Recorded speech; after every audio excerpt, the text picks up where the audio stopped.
Palavra da Verdade, com Hernandes Dias Lopes. Irmãos amados, eu quero partilhar com vocês, então, o texto de Isaías, capítulo 44, versos 3 a 5. Isaías 44, 3 a 5. Eu peço que você abra sua Bíblia e, após a leitura, mantenha a sua Bíblia aberta comigo, para considerarmos juntos esta passagem.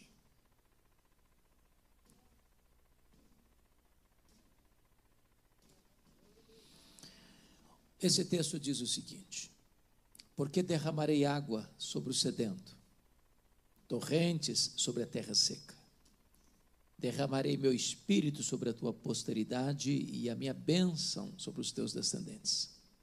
E brotarão como a erva, como o salgueiro junto às correntes das águas. Um dirá: eu sou do Senhor. O outro se chamará do nome de Jacó. O outro ainda escreverá na própria mão: eu sou do Senhor. E por sobrenome tomará o nome de Israel. Amém. Há alguns anos eu estava em Salvador, na Bahia, numa conferência sobre avivamento. E naquela noite eu preguei sobre avivamento. E quando eu terminei de pregar, uma repórter da cidade estava lá para uma entrevista. E aquela moça me olhou nos olhos e me fez uma pergunta perturbadora. Ela me perguntou assim: o senhor crê no que prega? Eu disse: é claro que eu creio no que eu prego. E ela, incrédula, cética, perguntou assim: mas o senhor crê que ainda hoje é possível acontecer um avivamento? Deus derramar o Espírito Santo? Essas labaredas de fogo descerem? Este vento impetuoso soprar? Impactando uma igreja? Impactando uma cidade? E reverberando isso para a nação? Eu disse: eu creio nisso.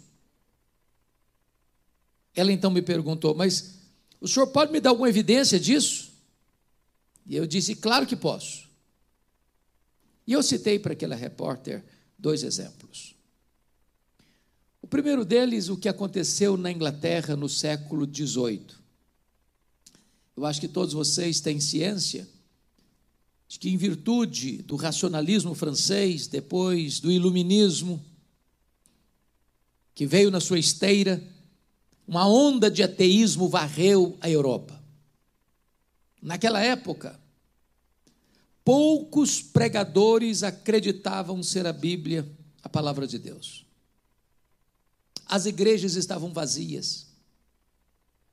Pregadores descomprometidos pregavam sermões mortos para auditórios vazios e sonolentos.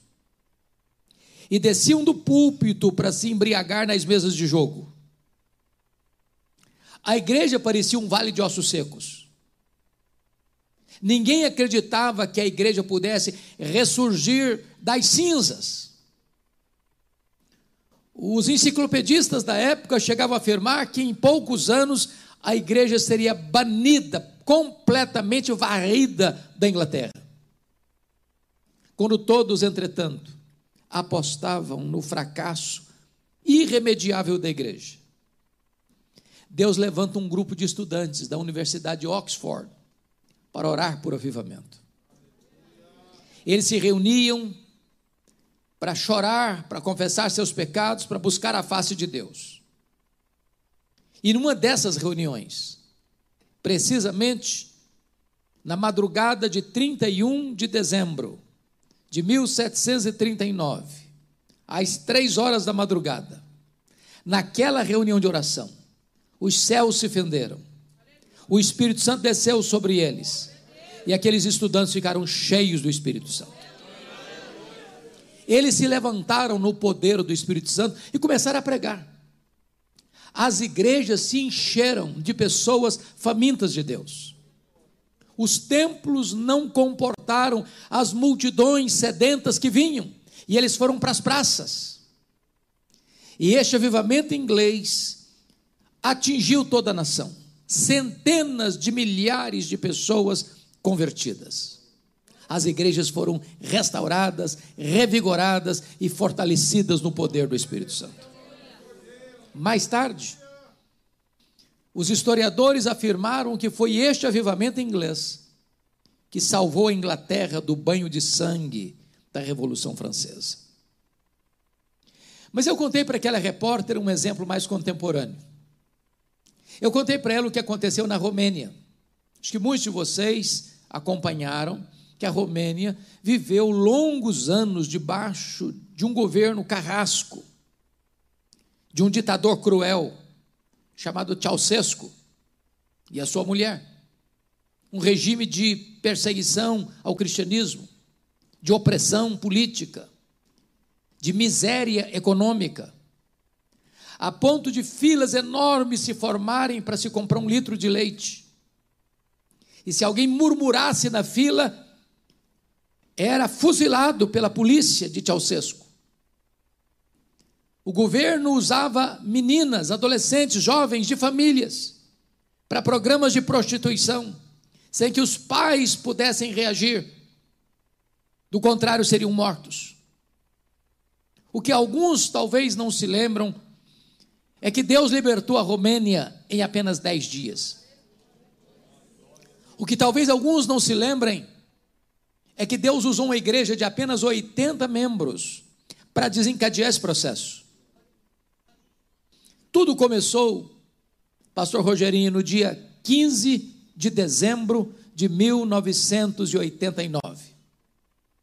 Quando a polícia de Ceausescu cercou a casa do pastor Toderic, na cidade de Timisoara, para expulsá-lo da cidade.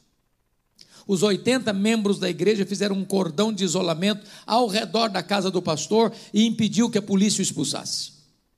A polícia foi buscar reforços. Os crentes da cidade se uniram.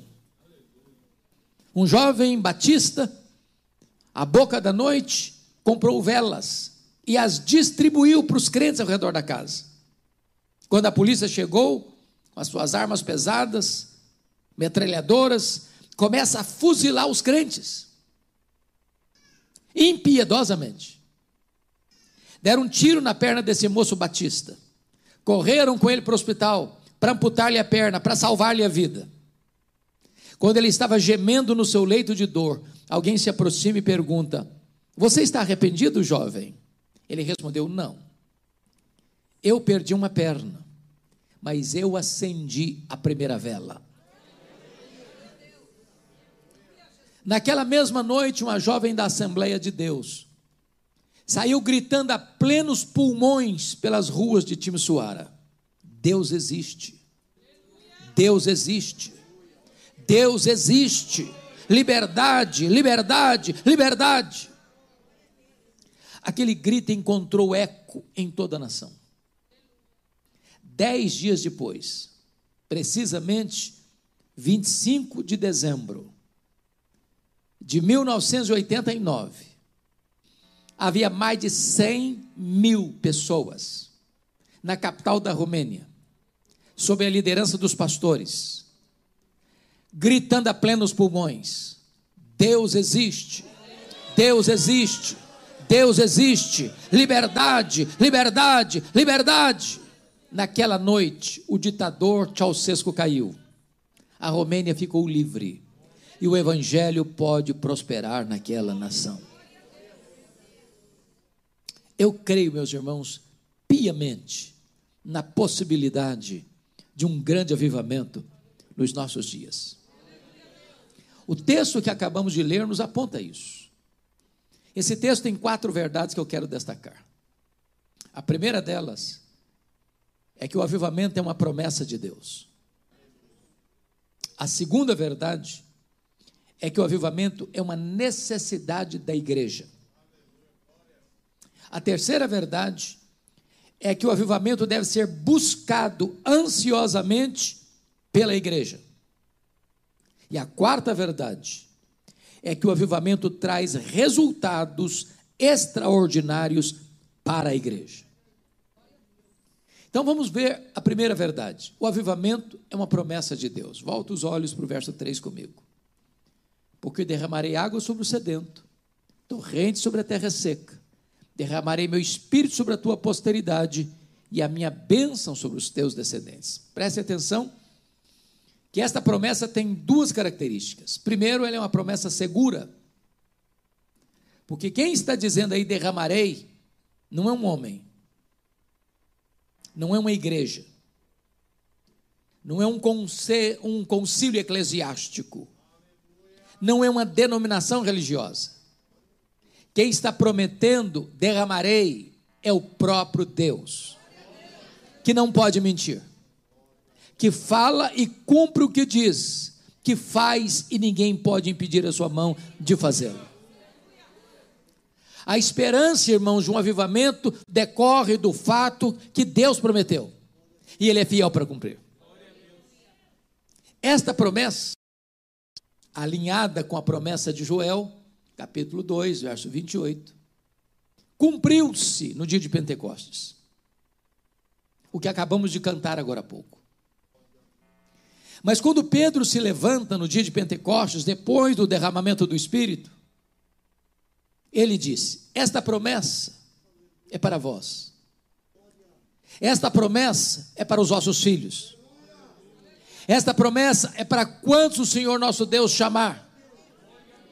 Portanto, esta promessa é para você, é para mim, é para nós hoje. É Deus quem prometeu. Quando a igreja, irmãos, está cheia do Espírito Santo, ninguém pode deter os seus passos. Ninguém. O problema da igreja não é pobreza material. O problema da igreja não é perseguição política. O problema da igreja não é a hostilidade da grande mídia. O que enfraquece uma igreja é o pecado. Mas se ela está cheia do Espírito Santo, ela vai avançar. Ela vai crescer. E ninguém vai detê-la. O sinédrio judaico tentou fazê-lo, prendendo, intimidando, açoitando os apóstolos. Quanto mais a igreja era oprimida, mais ela crescia. Mais tarde vieram os imperadores romanos, crucificando os crentes, queimando os crentes, jogando os crentes nas arenas para as feras devorarem. Mas quanto mais sangue era derramado, mais a igreja crescia. É como um hino que foi composto aqui no Brasil: é obra santa, ninguém detém. Deus prometeu, Deus é fiel para cumprir. Mas em segundo lugar, essa promessa não é apenas segura, essa promessa é também abundante. Olha o verso 3, de novo. Porque derramarei água sobre o sedento, torrente sobre a terra seca. Preste atenção em duas palavras: derramarei. Segunda palavra, torrentes. Ambas as palavras tratam de coisa grande, caudalosa, profusa. A Bíblia diz que Deus não dá o seu espírito por medida. Ele não está prometendo gotas, filetes, córregos. Ele está prometendo um derramamento. Ele está prometendo torrentes. Ele está prometendo algo grande, caudaloso, profuso, glorioso. Eu penso, pastor Rogerinho, que um dos grandes problemas que nós temos, eu tenho, todos nós acho que temos, é limitar a obra de Deus ao nosso conhecimento e à nossa experiência. Julgamos que tudo quanto Deus quer e pode fazer é o que nós já sabemos ou o que nós já experimentamos.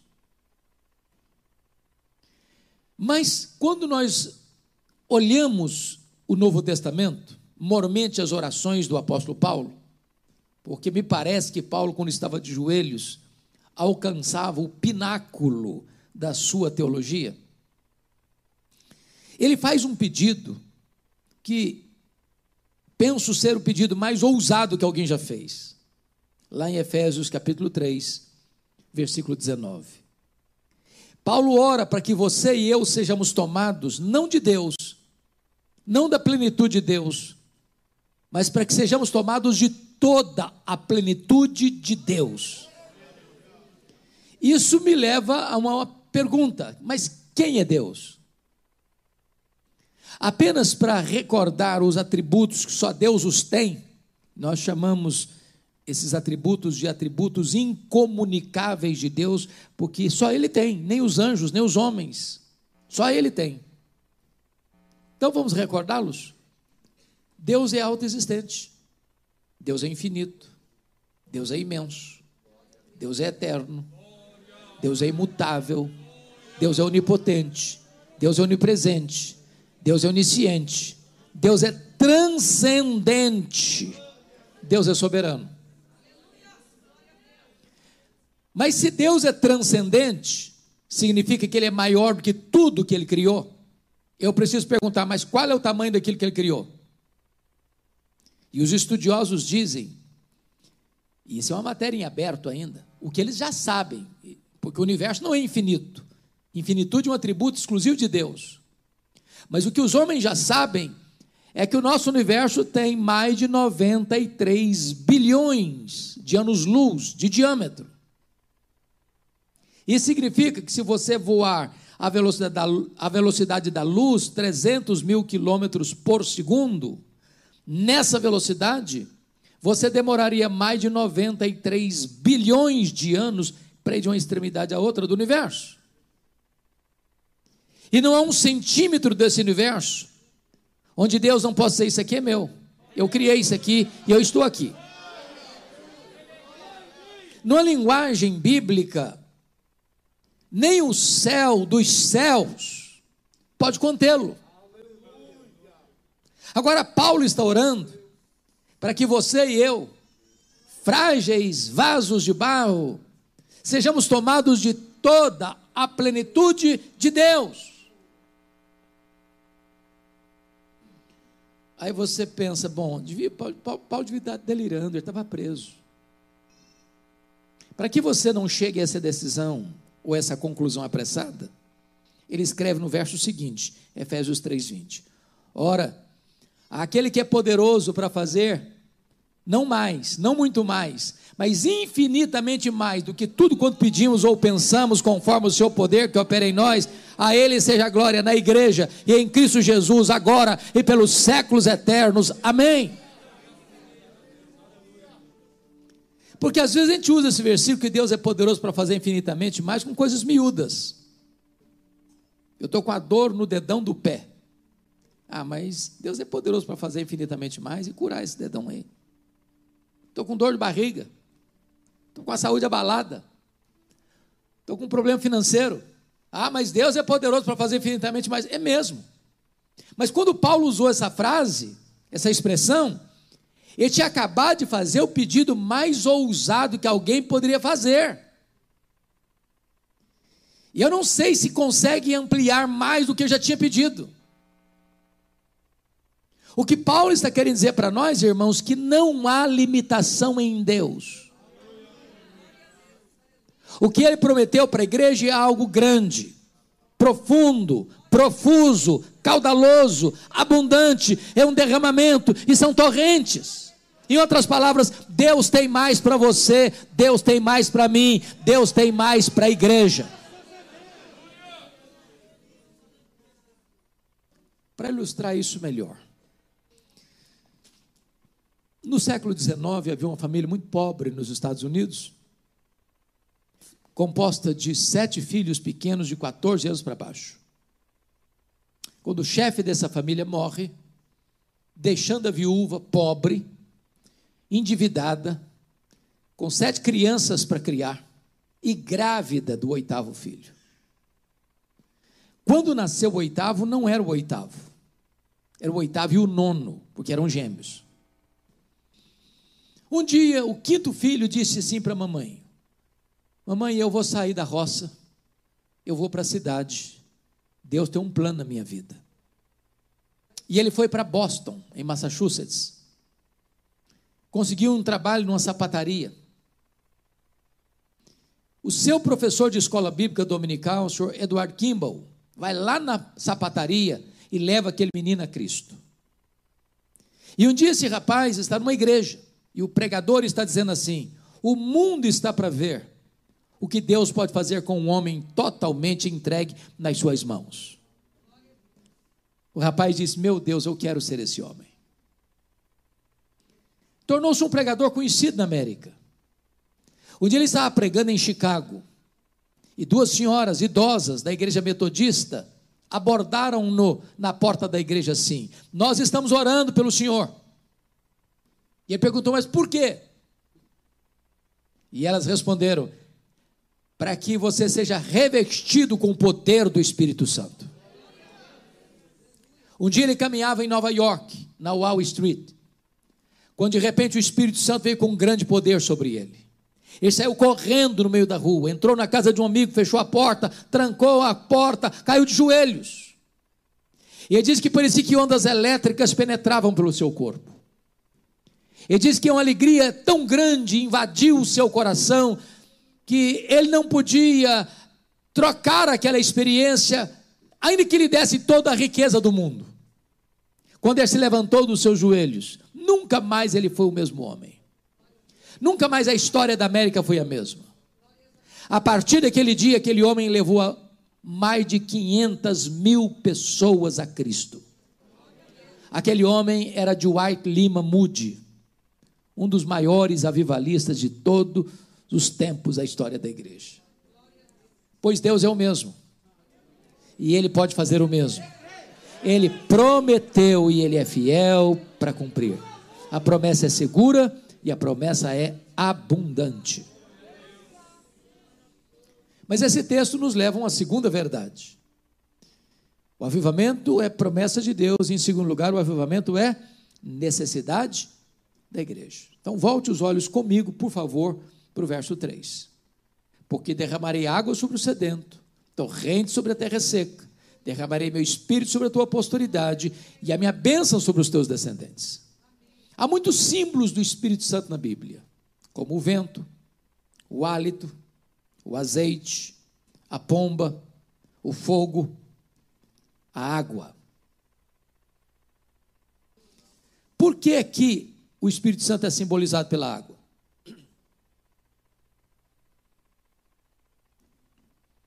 Para nos ensinar algumas lições. Primeira delas: não há vida onde não tem água.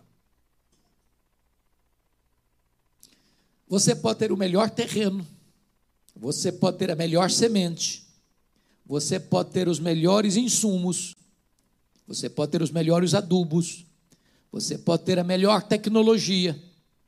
Se não tiver água, a semente morre mirrada no ventre da terra. Mas o que significa isso? Você pode ter templos modernos, você pode ter aparelhagem sofisticada, você pode ter cantores maravilhosos, músicos maravilhosos, você pode ter pregadores eruditos. Se o Espírito Santo não agir, não tem sequer uma conversão na igreja. Nós poderíamos reunir todo o nosso esforço, todo o nosso conhecimento, toda a nossa técnica de comunicação, e nós não produziríamos sequer um convertido. Sem a obra do Espírito Santo não existiria a igreja. Porque quem aplica a obra da redenção que Cristo fez na cruz é o Espírito Santo. Ele quem convence de pecado, Ele é quem regenera, Ele é quem sela para a redenção, Ele é quem é o penhor da garantia da nossa redenção, Ele é quem nos santifica, Ele é quem nos batiza no corpo de Cristo, Ele é quem nos dá poder, Ele é quem esculpe em nós a beleza de Cristo. Nós precisamos do Espírito Santo.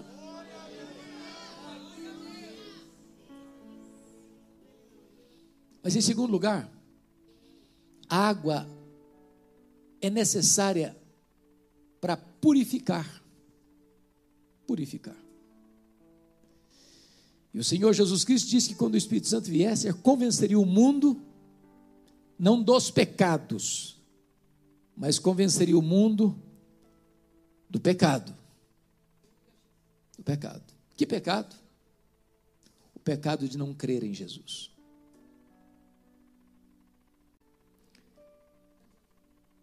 Irmão, sabe qual é o pecado que leva o homem para o inferno? É o pecado de não crer em Jesus. Sabe qual é a mensagem da igreja? Arrependei-vos e creem. Crê no Senhor Jesus.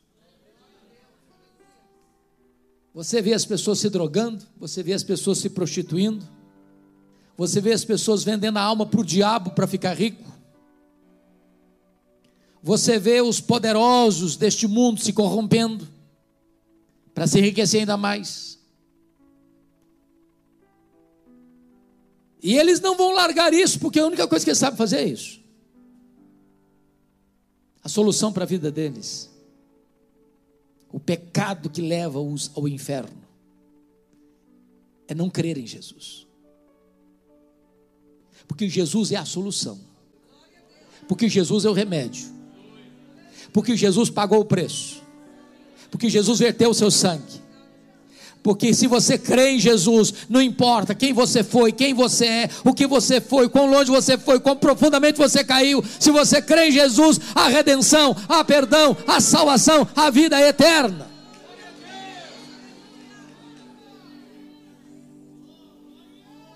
Deixa eu ilustrar isso. Um cidadão cometeu crimes gravíssimos. E ele tinha uma procedência cristã. E houve muitos pedidos, porque ele tinha sido sentenciado à morte. E vocês sabem que nos Estados Unidos, os estados podem ter leis do estado. Cada estado tem suas leis. Tem estado americano que tem pena de morte, tem outros que não tem pena de morte. E esse cidadão foi sentenciado à morte. Mas o governador tem poder de indulto, de perdoar, suspender a aplicação da pena de morte. Diante de tantos pedidos, de tantos apelos, o governador então resolve escrever a carta de perdão para esse prisioneiro. Mas ele não foi lá na prisão como governador, com os trajes de governador. Ele botou um traje de pastor, botou a carta de alforria dentro da Bíblia e foi visitar aquele moço. Disse: moço, eu vim lhe fazer uma visita e lhe trazer um grande presente. Está dentro dessa Bíblia. E o moço cuspiu nele, enxotou, falou impropérios: sai embora, não quero te ver, não quero saber. E destratou o máximo o governador, disfarçado de pastor, com a Bíblia na mão e com a carta de alforria dentro da Bíblia. O governador foi embora. E alguém depois se aproxima dele: rapaz, você é louco. Sabe quem estava aqui hoje? Era o próprio governador. Sabe o que tinha dentro da Bíblia? A sua carta de perdão. No dia que aquele moço foi executado, deram-lhe a palavra, antes de ir para o cadafalso para ser enforcado: eu estou morrendo. Mas sabe por que eu estou morrendo? Não foi por causa dos meus crimes. Eu estou morrendo porque eu rejeitei a oferta de perdão que me foi oferecida. Só o Espírito Santo tem esse poder de convencer o homem de que ele é pecador, de que precisa de Jesus. A água, simbolizada pelo Espírito Santo, é a pessoa, a terceira pessoa da Trindade, que é capaz de mostrar ao homem que ele é pecador. E ao mostrar que ele é pecador, recorrer para os braços do Redentor. e encontrar nele a sua alforria, a sua carta de perdão, a sua libertação, a própria vida eterna. Como nós precisamos do Espírito Santo, irmãos. Sem o Espírito Santo não haverá convencimento de pecado. Sem o Espírito Santo as pessoas vão achar que elas estão bem demais. Sem o Espírito Santo não haverá choro de arrependimento. Sem o Espírito Santo não haverá quebrantamento. Sem o Espírito Santo as pessoas não terão consciência de quão miseravelmente pecadoras elas são. Sem o Espírito Santo eles vão rejeitar a única oferta possível para o homem não ir para o inferno e ir ao céu. Nós precisamos do Espírito Santo.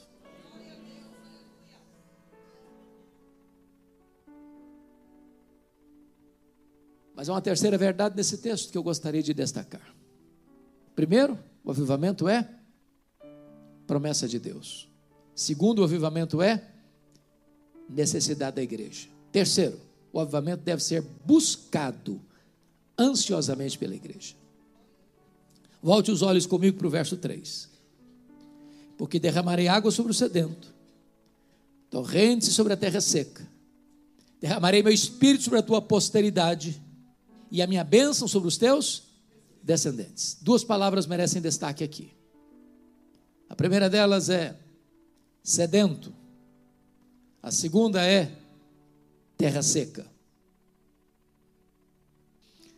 Eu tenho o privilégio, pastor Rogerinho, de pregar já há 14 anos, talvez uma das maiores conferências evangélicas deste país, que é a Consciência Cristã em Campina Grande, todo período de carnaval. E eu sempre prego na abertura daquela conferência. Algumas vezes, ao chegar na Paraíba, Campina Grande, o coração aperta. Tem alguém de Paraíba aqui? Ok. A seca implacável, a terra rachada, o gado morrendo de fome e de sede. Terra seca. Você já passou sede num lugar ermo, sem água? O desespero que é? Porque a sede é diferente da fome. Quando você está com fome, o seu estômago dói. Se você não se alimenta na hora, a dor vai embora. Você jejum um dia, 2 dias, 3 dias, 4 dias, 1 semana, outros até mais. Não é assim com a sede. A sede é implacável. A sede tortura você. A sede estiola você. A sede esmaga você. A sede mata você. Sabe quando a igreja vai experimentar um avivamento, irmãos? Quando a igreja tiver sede de Deus. Não é sede das bênçãos de Deus, mas sede de Deus. Não é sede de coisas, é sede de Deus. Nós estamos vivendo uma geração que está deslocando o evangelho de Cristo para o homem. O homem é o centro. E aí a gente até usa algumas expressões humanistas. Eu vou na igreja buscar a minha bênção. Até parece que Deus é um despachante celestial. O mundo gira ao meu redor. Mas isso não é evangelho. Isso é outro evangelho. Evangelho, irmãos, não é sede das bênçãos de Deus. Evangelho é sede do Deus das bênçãos. É por isso que nunca houve um avivamento na Bíblia, registrado na Bíblia, nem na história da igreja, que não tivesse sido precedido por oração, oração, oração. Deus derrama água sobre o sedento. Deus derrama as torrentes, é sobre a terra seca. A igreja que tem a síndrome de Laodiceia, estou rica, abastada e não preciso de mais nada. Como Deus vai derramar o Espírito Santo? Não tem sede de Deus aí? Ninguém quer Deus aí? O povo está enfastiado de Deus. Como diz o profeta Miqueias: povo meu, que te tenho feito? Com que te enfadei? Tem gente enfadada de Deus.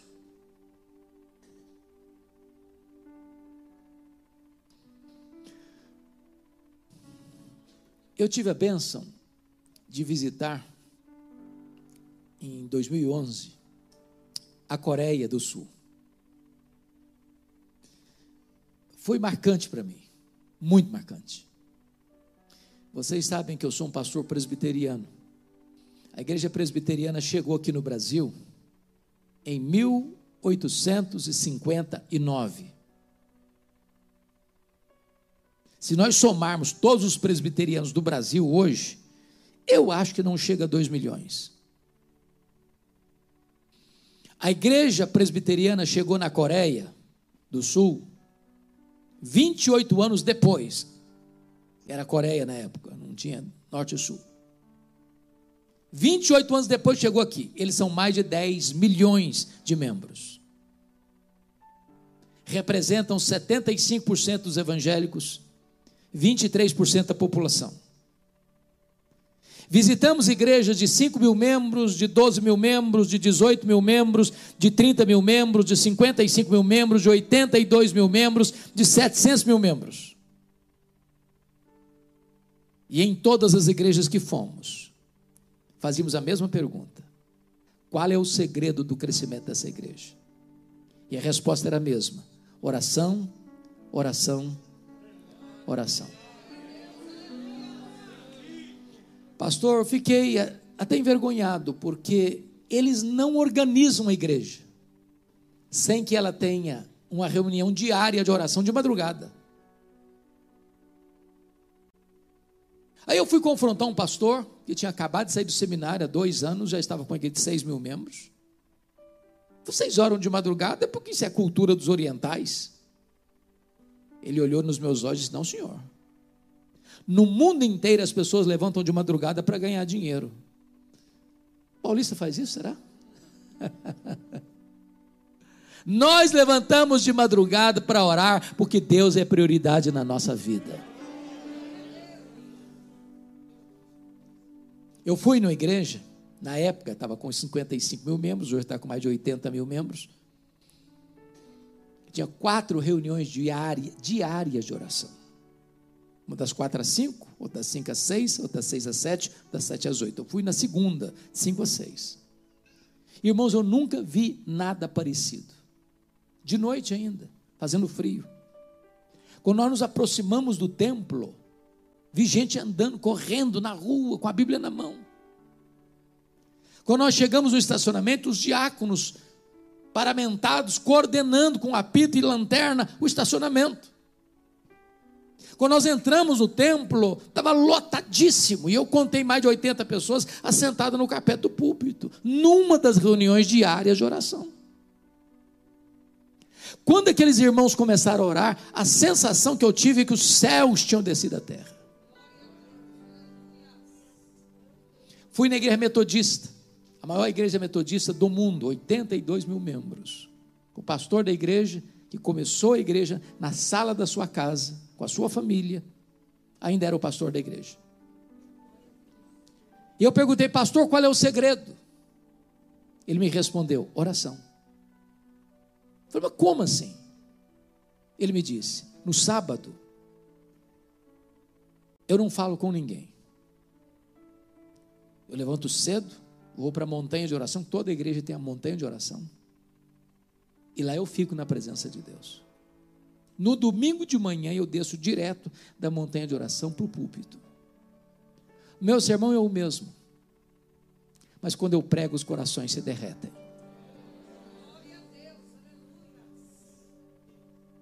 Nós fomos na igreja do pastor Paul Yang-Shu, Evangelho Pleno, uma igreja que está com 62 anos, com mais de 700 mil membros, com mais de 700 pastores auxiliares, com 10 mil grupos familiares, com emissora de rádio, de televisão e com um jornal diário de 2 milhões de cópias. E eu fiquei pensando, meu Deus, como é que deve ser a agenda de um pastor assim? Tomei um susto quando li no seu livro que ele gasta apenas 30% do seu tempo para administrar essa igreja e 70% do seu tempo para buscar a Deus em oração e ler a Bíblia. Quando nós fomos, nós estávamos em 82 pastores brasileiros. E nós vimos pelas circuito de televisão, ele dando uma palestra para a liderança dele. E quando ele terminou a palestra, ele fez uma oração de 40 minutos. Quando ele foi dar uma entrevista para 82 pastores estrangeiros, ele deu uma entrevista de 4 minutos. Muitos ficaram revoltados com ele. E ele estava nos ensinando uma lição. Deus vem em primeiro lugar. Um dia o telefone do gabinete tocou, a secretária atendeu, e a pessoa disse assim: eu quero falar com o pastor Paul agora. A secretária disse assim: ele não vai atender o senhor agora não, ele está orando. O homem engrossou a voz do outro lado, disse: eu sou o presidente da Coreia, eu quero falar com ele agora. A secretária disse: não, ele não vai atender o senhor não, ele está orando. Mais tarde o presidente ficou bravo, e o pastor respondeu para ele assim: eu não atendi o senhor, porque eu estava falando com alguém muito mais importante do que o senhor. Eu estava falando com o Rei dos Reis e com o Senhor dos Senhores. Aí você começa a entender que Deus é prioridade. Oh, amados, como nós precisamos de reavivar as reuniões de oração.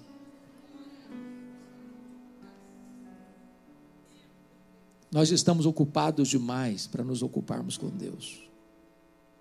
Somos uma geração que corre muito, estressada demais, correndo demais. E quem faz a obra é Deus. O poder vem de Deus. Quando Deus faz, irmãos, basta um olhar, basta uma palavra. Aquilo que você não consegue fazer em anos na força do braço, basta uma palavra e o portão de ferro abre, e as algemas se rompem, e os corações se derretem, e a igreja avança.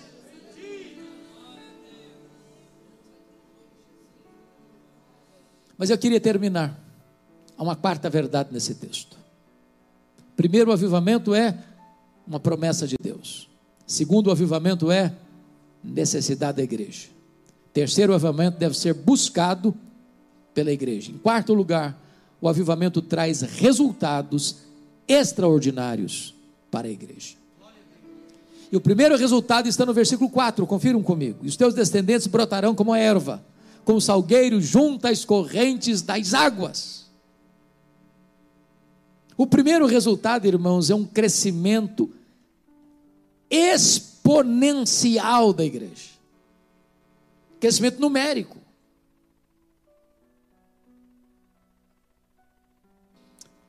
Poucos dias, pastor, um pastor me ligou. Ele estava chorando do outro lado da linha. Ele disse assim para mim: pastor Hernandes, a nossa denominação, aqui no Brasil, a nossa denominação não batizou um crente, em média, por igreja, no ano todo.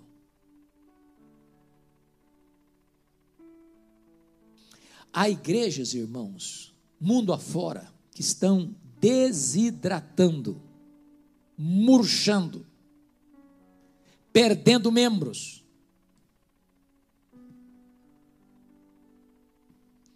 Há igrejas que empatam o jogo, entram 30, saem 29, 31.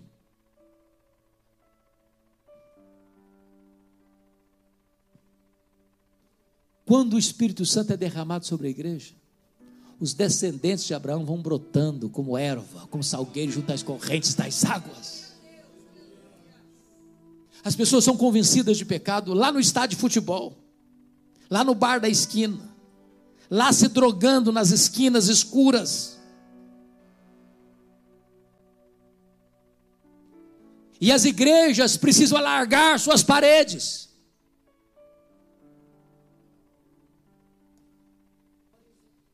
Eu visitei a missão Quacis-Abantu na África do Sul.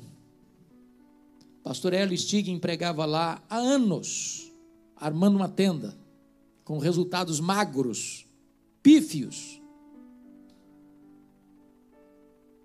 Até o dia em que eles sentiram necessidade de serem revestidos com o poder do Espírito Santo. E eles pararam tudo que estavam fazendo. Começaram a buscar a Deus em oração. Oraram anos. Nos últimos 3 meses, eles se reuniam 3 vezes por dia, só conseguiam chorar, tamanha convicção de pecados que Deus trouxe sobre eles. Numa determinada manhã, eles estavam assentados em oração, como aconteceu no Pentecostes. E de repente, o Espírito Santo veio com grande poder sobre eles. Os feiticeiros saíam correndo lá do campo, com pressa, para acertar a vida com Jesus, sem que ninguém fosse pregar para eles. Quando os missionários acordavam, tinha 10, 20, 30 pessoas na porta de cada um, com pressa para acertar a vida com Deus. E eu vi ali numa fazenda, um templo, construído para 15 mil pessoas, com 3 cultos por dia. Porque quando Deus derrama o seu espírito, os descendentes de Abraão vão brotando como salgueiro junto às correntes das águas.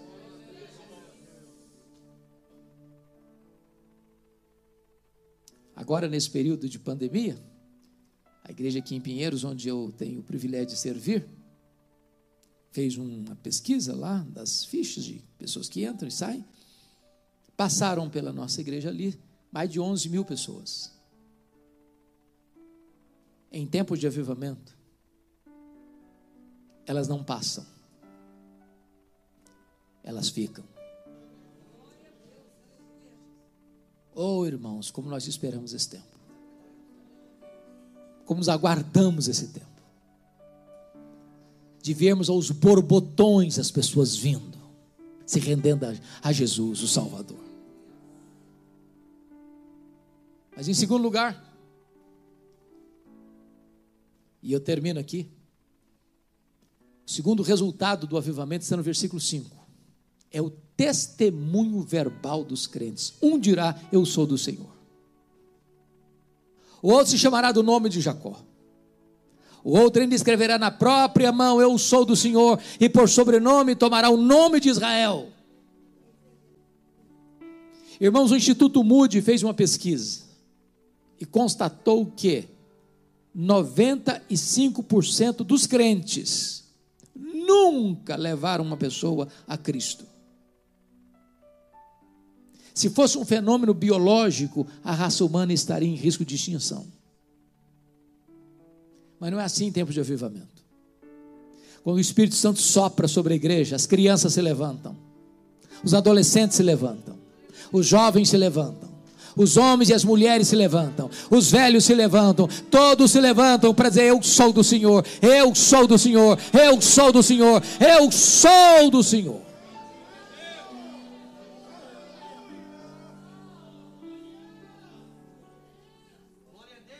Eu fico imaginando esse exército que está aqui hoje, um exército. Aqui dentro desse santuário, irmãos, a sociedade de São Paulo está representada. Aqui dentro deste templo, por uma questão estatística, nós temos gente trabalhando em todos os setores da sociedade. Imagine vocês esse exército que está aqui hoje, saindo pelos bancos, pelo comércio, pela indústria, pelos escritórios, pelos hospitais, pelas universidades, dizendo, eu sou do Senhor, eu sou do Senhor, eu sou do Senhor, eu sou do Senhor, eu sou do Senhor.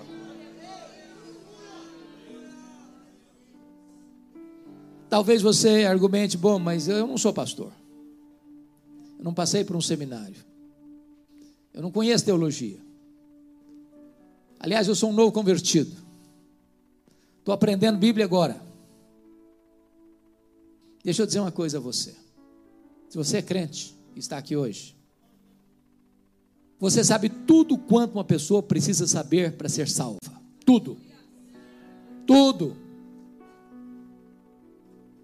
E se você não sabe nada, então você poderia dizer assim: eu só sei de uma coisa, é que eu era cego e agora eu vejo.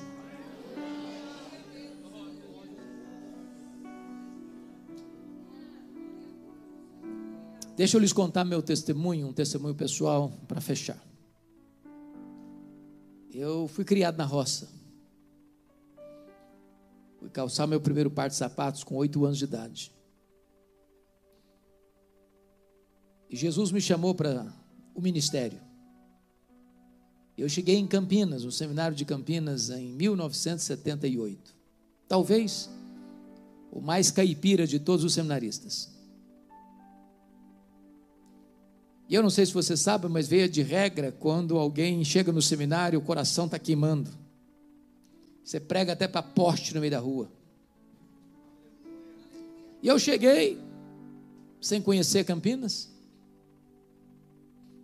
Por providência divina, uma missionária americana fez amizade comigo. E disse: eu vou lhe apresentar a cidade de Campinas. E o primeiro lugar que ela me levou foi na escola de cadetes. Não sei quantos conhecem a escola de cadetes de Campinas, um lugar muito bonito. É óbvio que a primeira pessoa que eu vi na minha frente foi um cadete,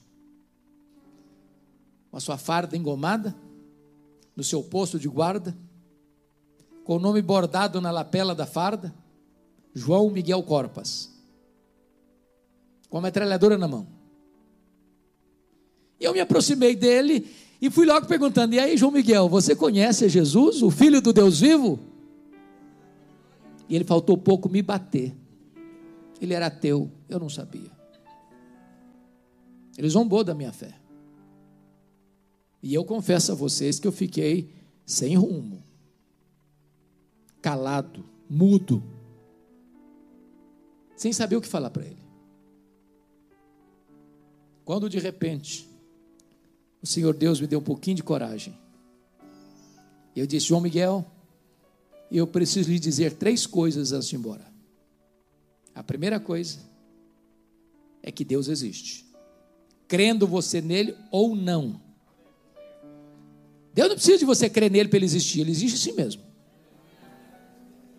Segunda coisa, esse Deus ama você e provou o amor dele por você, enviando ao mundo o seu filho, seu único filho, para morrer pelos seus pecados, para dar a você a vida eterna. Terceiro, você é um pecador, e se você não se arrepender, você vai para o inferno, e até logo. Saiu rápido, o cara estava com a metralhadora na mão. O que eu nunca podia esperar é que a mesma missionária voltasse ao seminário no dia seguinte, e ela voltou. E voltou com um recado urgente: Hernandes, você precisa ir na minha casa agora. Eu falei: o que foi? O João Miguel Corpus está lá em casa e quer te ver. Aí eu pensei: meu Deus, será que ele ficou triste comigo? Será que ele ficou aborrecido? Será que eu não fiz a abordagem certa? Será que eu fui deselegante com ele? Pensei 1000 coisas. Quando eu chego naquela casa, ele estava sentado no sofá no fundo da sala.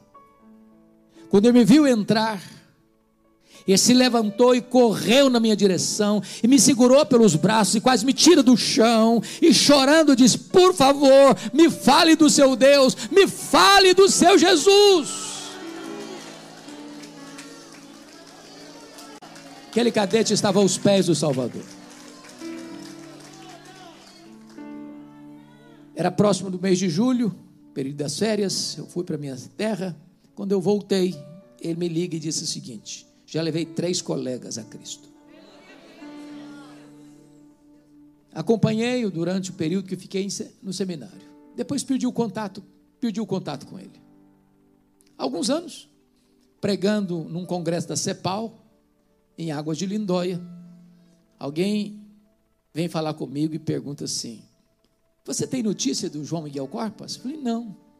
Eu queria muito ter notícias dele. Ele me respondeu: eu sou amigo dele. Por favor, me fale dele. Ele me disse: o João Miguel Corpas está concorrendo ao generalato. Me disse mais: o João Miguel Corpas é pastor. Ele é pastor da Igreja Assembleia de Deus. Na semana seguinte eu estava pregando em Vila Mariana, e lá estava o João Miguel Corpas com a esposa, para me dar um abraço. Meses depois eu estava em Santos, jantando com a família dele, e ele me contou quantas coisas lindas Deus fez na sua vida. E na hora Deus ministrou o meu coração. Não é a sua eloquência, não é o seu conhecimento, é o poder do Evangelho. Então abra sua boca e Deus a encherá. Oh, queridos irmãos, que Deus levante a sua igreja no poder do Espírito Santo para testemunhar. Agora há pouco, pastor Rogerinho e eu estávamos conversando sobre isso. A solução do Brasil, nem do mundo, irmãos, não está na política, não está na economia, não está nas estratégias dos homens. A solução para o homem, a solução para a família, a solução para São Paulo, a solução para o Brasil, a solução para o mundo está no Evangelho de Jesus Cristo, nosso Senhor. Só Jesus salva, só Jesus liberta, só Jesus perdoa, só Jesus restaura, só Ele pode dar a vida eterna, só Ele pode nos levar ao céu. É nele que os nossos olhos precisam estar. Que o Senhor nos abençoe. Amém.